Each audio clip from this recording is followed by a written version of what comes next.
একজন যাত্রী যে কিনা নিজের লক্ষ্যের দিকে যাচ্ছেন, সেই পথে উনি যদি একটু ছায়া পেয়ে যান আর উনি ওখানে বিশ্রাম নেন, তাহলে তার সাথে তার ভাগ্য গভীর নিদ্রায় সেখানে বিলীন হয়ে যায়।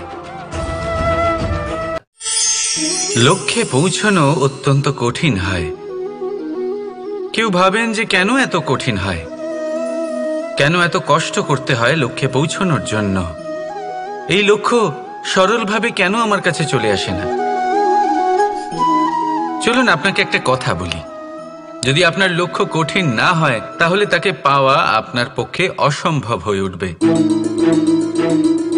লক্ষ্যে পৌঁছানোর এই রাস্তায় আপনি যে কড়া রোদের সম্মুখীন হন, যার থেকে আপনি দূরে পালাতে চান, সেই রোদ আপনাকে প্রেরণা যোগায় যে আপনি এগোতে থাকুন।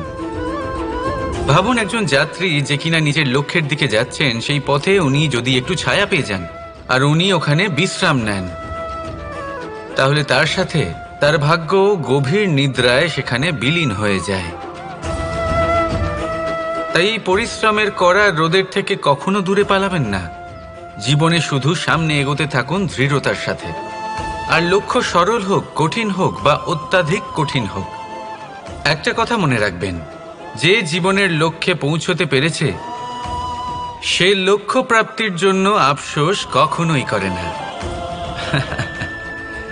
রাধা রাধা। সমস্যা। এবারে বলুন, সমস্যা কার জীবনে নেই?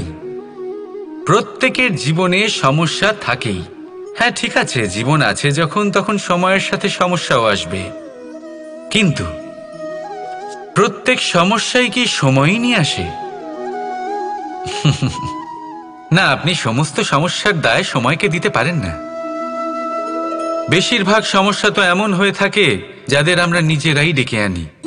হে সমস্যা, এসো, আমি তোমার জন্য অপেক্ষা করছি। কিভাবে? এবার এটা নির্ভর করছে আপনার হ্যাঁ বা না এর ওপরে। বেশিরভাগ সমস্যাই এই জন্য আসে যেহেতু আমরা বারবার হ্যাঁ বলতে থাকি, আর বেশিরভাগ সমস্যা এই জন্যই আসে যেহেতু আমরা সঠিক সময় না বলতে পারি না। সেই জন্য না ভেবেচিন্তে কোনো কথা বা কোনো প্রস্তাবের সমর্থন করলে তা আপনাকে খুব বড় বিপদে ফেলে দিতে পারে। সেইখানেই কখনো না না বলতে পারা তা আপনাকে তার থেকেও বড় বিপদে ফেলে দিতে পারে। তাই মনে রাখবেন এই অত্যন্ত জরুরি শিক্ষা, সব সময় খুব ভেবেচিন্তেই হ্যাঁ বলবেন আর দৃঢ়তার সাথে না বলবেন। আর বিশ্বাস করুন, আপনার জীবন অত্যন্ত সুখময় হয়ে যাবে। তাহলে আসুন আমার সাথে ভালোবেসে বলুন, রাধা রাধা। অনেকে আমাকে অনেকবার জিজ্ঞেস করেছেন যে কানাই, রুক্মিণী হলো তোমার অর্ধাঙ্গিনী, তাহলে কেন ওর এই যাত্রা এত কঠিন হলো? কেন তোমার এই অগাধ অখণ্ড ভালোবাসা পাওয়ার জন্য ওকে এত কঠিন পরীক্ষার সম্মুখীন হতে হলো? আসুন আমি আপনাকে একটা কথা বোঝাই। অগাধ অখণ্ড ভালোবাসার এই পথ তা তো কঠিনই হবে। এবার এরকমই এক যাত্রা করতে হয়েছে রুক্মিণীকে, পরিশুদ্ধ ভালোবাসা বুঝতে পারার যাত্রা। এমন ভালোবাসা যা কিনা ক্রোধ, ভয়, মোহ, অধিকার, অহংকার, হিংসা এই সমস্ত বিকারের ঊর্ধ্বে। এবার এই যাত্রায় ওকে সাহায্য করবে রাধা।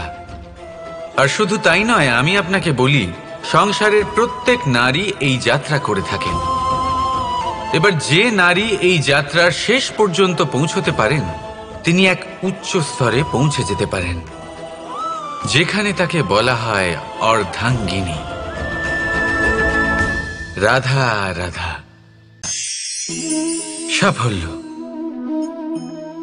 সাফল্য এই পৃথিবীতে কে না পেতে চান?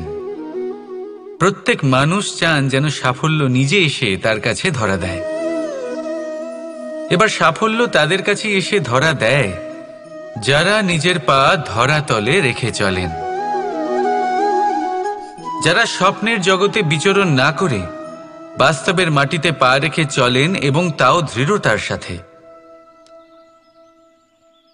সাফল্য তারা পান না যারা বাড়িতে বসে বসে শুধু স্বপ্ন দেখেন। সাফল্য নিজে থেকে তাদের কাছেই আসে যারা নিরন্তর চেষ্টা করেন, যারা পরিশ্রম করেন আর নিজের এই জীবনকে অন্যের কাছে সফল করে দেখান। তাহলে সিদ্ধান্ত হলো আপনার। সফল সবাই হতে চান, স্বপ্ন সবাই সার্থক করতে চান। স্বপ্ন তখনই সার্থক হয় যখন পরিশ্রম করবেন, আর সাফল্য তখনই আপনার সাথে থাকবে যতক্ষণ আপনি বিনম্র থাকবেন। তাহলে আসুন আমার সাথে ভালোবেসে বলুন, রাধা রাধা। বিবাহ। একজন নারীর জীবনে বিবাহের গুরুত্ব কতটা? আসুন আমরা কথা বলি রুক্মিণীকে নিয়ে। একজন নারী যিনি পবিত্র মানসিকতা নিয়ে কাউকে ভালোবেসেছেন, তাকে বিয়ে করতে চেয়েছেন। এবার বিয়ে মানে কাউকে পাওয়া, মানে কারোর হাত ধরে আগামী সমস্ত জীবন তার সাথে কাটিয়ে দেওয়া। এবার আমার হাত ধরে রুক্মিণী বিয়ের সুখ তো নিশ্চয়ই পেয়েছে, কিন্তু ওর এই প্রেমের যাত্রা এর অন্ত হলো না, বরং তা শুরু হলো। এবার রুক্মিণীর জীবনে সেই অধ্যায় শুরু হয়ে গেছে যেখানে ওকে সেই মানুষকে বুঝতে হবে যার হাত ধরে সমস্ত জীবন অতিবাহিত করার সিদ্ধান্ত নিয়েছে সে। এবার এরকম একটা সময় প্রত্যেকের জীবনে এসে থাকে। প্রত্যেকের মানে আপনারও। আপনার জীবনেও এমন এক সময় আসবে, তার জন্য তৈরি থাকুন। নিজের মনে যা যা বিকার আছে তা কোথাও ত্যাগ করে আসুন, আর পরিশুদ্ধ ভালোবাসা দিয়ে, পবিত্র মন দিয়ে নিজের জীবন সাথীকে বোঝার চেষ্টা করুন, কোনো আশা না রেখে।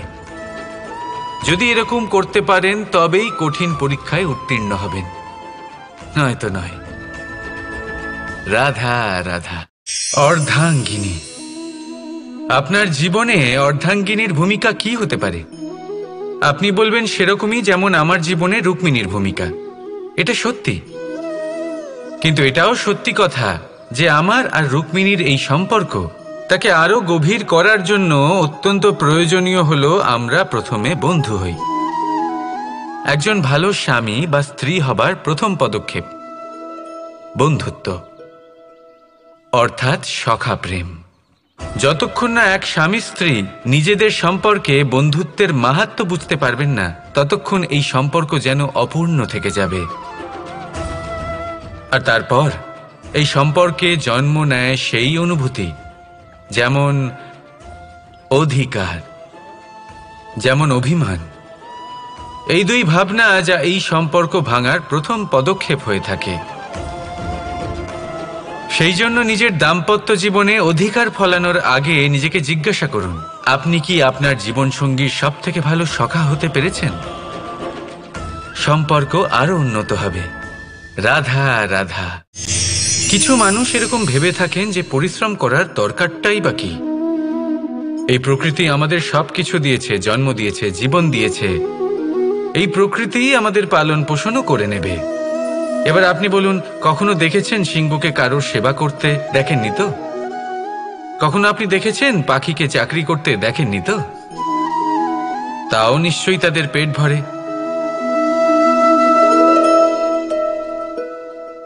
চলুন, আপনার এই কথা আমি মেনে নিলাম। এবার আপনি আমার একটা কথার উত্তর দিন। আপনি কখনো দেখেছেন কোনো প্রাণী নিজে হেঁটে এসে সিংহের মুখে এসে বলছে যে আমাকে আপনি খেয়ে ফেলুন, আমাকে নিজের খাদ্য করে নিন, নিজের পেট ভরিয়ে ফেলুন? এরকম তো কখনোই হয় না। সিংহ নিজের খাবার বনেই পেয়ে যায়, কিন্তু শিকার তাকে নিজেকেই করতে হয়। যদি এটা না করে তাহলে সে অনাহারে মরে যাবে। যদি কথা বলা হয় পাখির, তাহলে বলি প্রকৃতি ওকে খাবার নিশ্চয়ই দিয়েছে, কিন্তু সেই খাবার খুঁজে নিতে হয় তাকে নিজেকেই।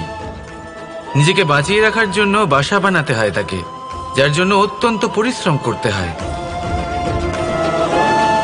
এই পরিশ্রম থেকে বিমুখ হবেন না, কারণ এই পরিশ্রমই অনেক দূর পর্যন্ত আপনার ভাগ্য বানাতে পারে। জীবনের সামনে এগোনোর জন্য আপনাকে পরিশ্রম করতেই হবে। তাহলে আসুন আমার সাথে ভালোবেসে বলুন, রাধা রাধা।